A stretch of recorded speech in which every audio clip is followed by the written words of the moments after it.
तेज प्रताप का गढ़ क्षेत्र माना जाता है, आपके डर से पहले वो अरे भाई, किसी का कोई गढ़ क्षेत्र नहीं होता है। गढ़ सिर्फ जनता का है। जनता मालिक है, जिसको वोट देगी वही उसी का गढ़ है। किसी ये कोई राजवाड़ा थोड़ी ना है कि ये तेज प्रताप जी का गढ़ है कि प्रशांत किशोर का गढ़ है। किसी का कोई गढ़ नहीं है। जनता जिसको वोट देगी उसी का गढ़ होगा। तेजस्वी यादव और राहुल गांधी भी वोटर यात्रा प्रारंभ कर चुके हैं बिहार में। अच्छी बात है।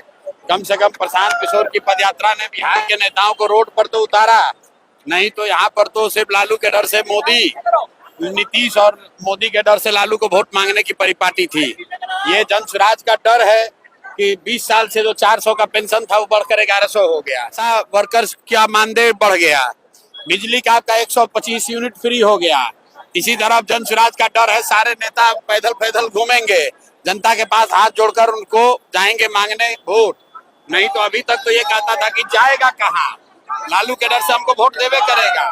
उसी तरह नीतीश और मोदी वाले लोग जैसे लालू का डर दिखाकर वोट लेते थे, वैसे राहुल गांधी और तेजस्वी यादव जैसे लोग भाजपा का डर दिखाकर वोट लेते थे। तो अब जनता का डर खत्म हो गया है। जनता के पास एक नया विकल्प आ गया है और ये जनता के विकल्प की ताकत है कि नेता रोड पर घूम रहे हैं और जनता बैठकर मूल्यांकन कर रही है कि किसको वोट देना है, किसको नहीं देना है।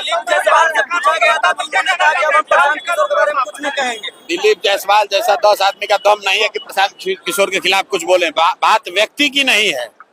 जो कुकर्म करेगा, चोरी करेगा, जो आदमी बिहार को लूटेगा, उसको डर होगा ही, क्योंकि उनको मालूम है कि जन स्वराज की व्यवस्था बनेगी। तो बिहार में जो सबसे भ्रष्ट नेता और अफसर हैं, बड़े नेता और बड़े अफसर, इनको सलाखों के पीछे डाला जाएगा और इनके आने वाली पीढ़ी से लूटे हुए पैसे को वसूला जाएगा।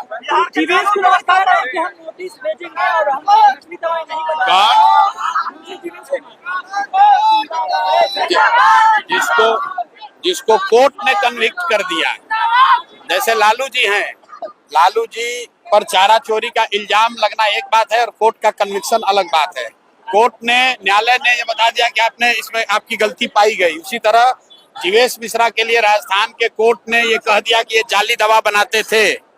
जाली दवा बनाने का इल्जाम इन पर साबित हुआ है। अब प्रशांत किशोर को उस पर कुछ कहने की जरूरत नहीं है। सीएजी घोटाला 4 करोड़ का जो महाघटोला हुआ है एनडीए सरकार में, भैया वो एनडीए की सरकार में नहीं हुआ है, खाली पिछले 5 वर्ष में हुआ है।